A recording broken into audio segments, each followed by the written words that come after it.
పురుషోత్తం రెడ్డి గారు, నూతన సంవత్సరం శుభాకాంక్షలు తెలుపుతూ చంద్రబాబు నాయుడు గారు నిన్న ప్రెస్ మీట్ పెట్టారు. కొన్ని ఆసక్తికరమైన వ్యాఖ్యలు చేశారు. కొన్ని ఇంపార్టెంట్ విషయాల మీద కూడా ఫోకస్డ్ గా మాట్లాడారు. మొట్టమొదటిగా అమరావతి నిర్మాణానికి సంబంధించి గత ప్రభుత్వం జగన్మోహన్ రెడ్డి గారు ఒకలాంటి చిక్కుముడులు పెట్టేసి వెళ్ళింది. వాటిని అన్నింటిని విప్పుతూ నేను నిర్మాణానికి త్వరితగతిన అడుగులు వేస్తున్నాము, మా ప్రభుత్వం దాన్ని ముందుకు తీసుకెళ్తుంది. ఇప్పుడు ఏపీ ప్రజలకు మీ రాజధాని ఏది అని అంటే సగర్వంగా అమరావతి అని చెప్పుకునే విధంగా అమరావతిని తయారు చేస్తున్నాం అని చెప్పారు. ఫస్ట్ ఆఫ్ ఆల్ మీరేం చెప్తారు? అంటే ఫస్ట్ ఆంధ్రప్రదేశ్ కి చిక్కుముడి జగన్మోహన్ రెడ్డి గారు అమరావతి రాజధాని చుట్టూ తీసుకొచ్చారనేది వాళ్ళ ఆరోపణ. అసలు రాజధాని సర్వస్వం అనుకోవడమే ఆంధ్రప్రదేశ్ కు చిక్కుముడి, అమరావతికి కాదు. రాజధాని అనేది సర్వస్వం అనేది కరెక్ట్ కాన్సెప్ట్ కాదు. మంచి రాజధాని నిర్మించుకోవడం వేరు, రాజధాని నిర్మించుకోవడంతోనే రాష్ట్రం అంతా అయిపోతుంది అన్నట్టుగా వాదనలు తేవడమే అసలు చిక్కుముడి. కాబట్టి ఆలోచించి ఫస్ట్ ప్రభుత్వం బయటపడాలి. అమరావతి రాజధానికి సంబంధించినంత వరకు జగన్మోహన్ రెడ్డి గారి కాన్సెప్ట్ మారడం వల్ల దాని పురోగతి ఆగిపోయిన మాట వాస్తవం. ఎందుకంటే ఆయన ఈ తరహా కాన్సెప్ట్తో లేడు, వేరే కాన్సెప్ట్లోకి వెళ్ళాడు. కాబట్టి అమరావతి పురోగతి జరగలేదు, అక్కడికి ఆగిపోయింది. కాబట్టి వీళ్ళు చెప్పేది ఏంటంటే డైరెక్ట్గానో ఇండైరెక్ట్గానో జగన్మోహన్ రెడ్డి గారు ఆ కాన్సెప్ట్ తీసుకున్నాడు కాబట్టి రావాల్సినవన్నీ క్రమ పద్ధతులు ఆగిపోయినాయి. ఇప్పుడు మళ్ళీ వాటిని తీసుకురావాలి, మళ్ళీ జగన్ వస్తే ఏమైనా చేసేస్తాడని భయం ఉంది. ఇది వాళ్ళకు ఉన్నటువంటి అసలు సమస్య.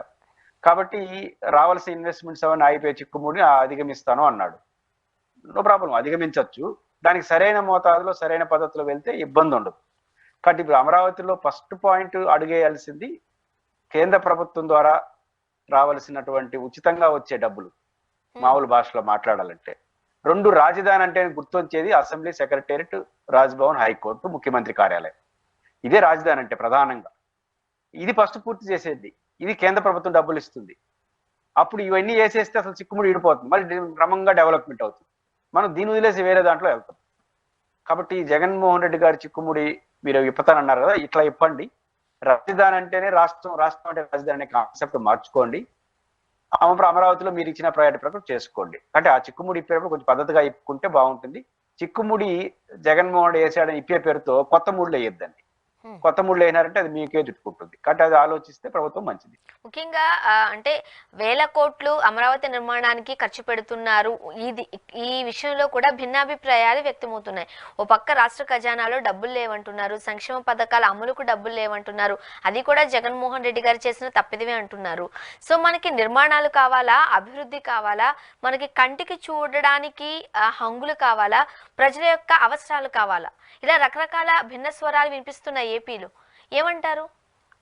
అమరావతే కాదు, మొత్తం కాన్సెప్ట్ లో జగన్మోహన్ రెడ్డి గారి పైన వారు చేసిన ప్రధాన ఆరోపణ ఏంటంటే జగన్మోహన్ రెడ్డి గారు బటన్ నొక్కి సంక్షేమ పథకాల పేరుతో జనం జోబులు డబ్బులు వేస్తున్నాడు, దానివల్ల రాష్ట్రం అధోగతి పాలైపోయింది, అది నష్టపోయింది, అభివృద్ధి అంటే ఇది కాదు, నేను చేసి చూపిస్తాను అన్నాడు. అంటూనే జగన్మోహన్ రెడ్డి గారు 10 రూపాయలు ఇస్తానంటే నేను 20 రూపాయలు ఇస్తాను అన్నాడు. అదే సంక్షేమ పథకాలను. రెండు, ఇప్పుడు లేటెస్ట్ గా కేంద్ర ప్రభుత్వం విడుదల చేసిన గణాంకాల ప్రకారం ఏముంది, జిఎస్టీ వసూల్లో డిసెంబర్ నెల గతంతో పోల్చుకుంటే 6% తగ్గింది. 2023 జగన్మోహన్ గారు ముఖ్యమంత్రి ఉన్న డిసెంబర్ నెలకి 6% తగ్గింది ఆంధ్రప్రదేశ్లో. ఇదేదో జగన్ లెక్క కాదు, కేంద్ర ప్రభుత్వం లెక్క.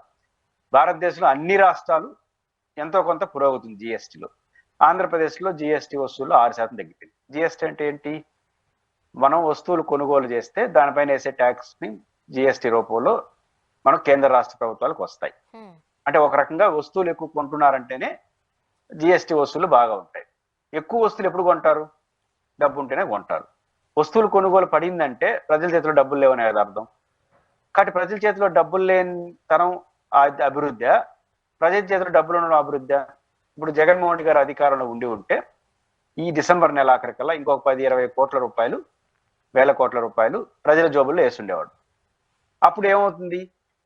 కొనుగోలు పెరుగుతాయి. కొనుగోలు పెరిగితే జిఎస్టీ పెరుగుతుంది.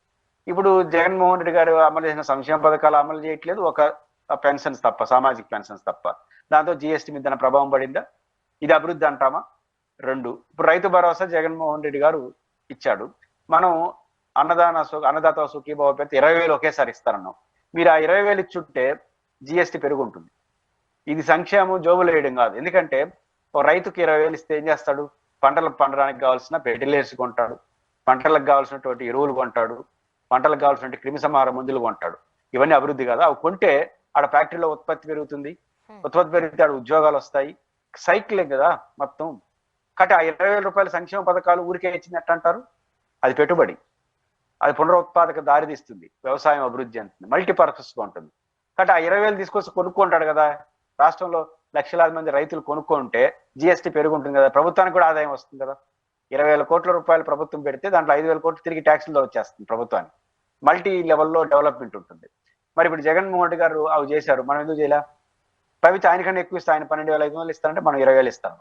ఆయన 3 సార్లు ఇస్తానంటే కుదరదు, నేను ఒకసారి ఇస్తాను. మరి ఎందుకు ఇవ్వలేదు? ఏది డెవలప్మెంట్ అంటే? కాబట్టి జిఎస్టీ ఈరోజు పడిపోయింది. దీనికి ఏంటి కారణం మీరు చెప్పండి. ఆయన చెప్పమని చెప్పండి. చంద్రబాబు గారు జిఎస్టీ పడింది ఎందుకు వల్ల? మీరు డిఫరెంట్ కాన్సెప్ట్ పెరగాలి కదా. కాబట్టి ఇంకా ఇంకా కొంతకాలం పాటు తగ్గుతూ ఉంటుంది. ఇది ఒక సింబాలిక్ గా చూసుకోవాలి. కాబట్టి జిఎస్టీ తగ్గింది అంటే దానికి కారణం కూడా ఆయన చిట్ చాట్లో చెప్పుకుంటే బాగుంటుంది. ఇందువల్ల తగ్గింది, ఇందువల్ల తగ్గింది. నేను చెప్పలేడు.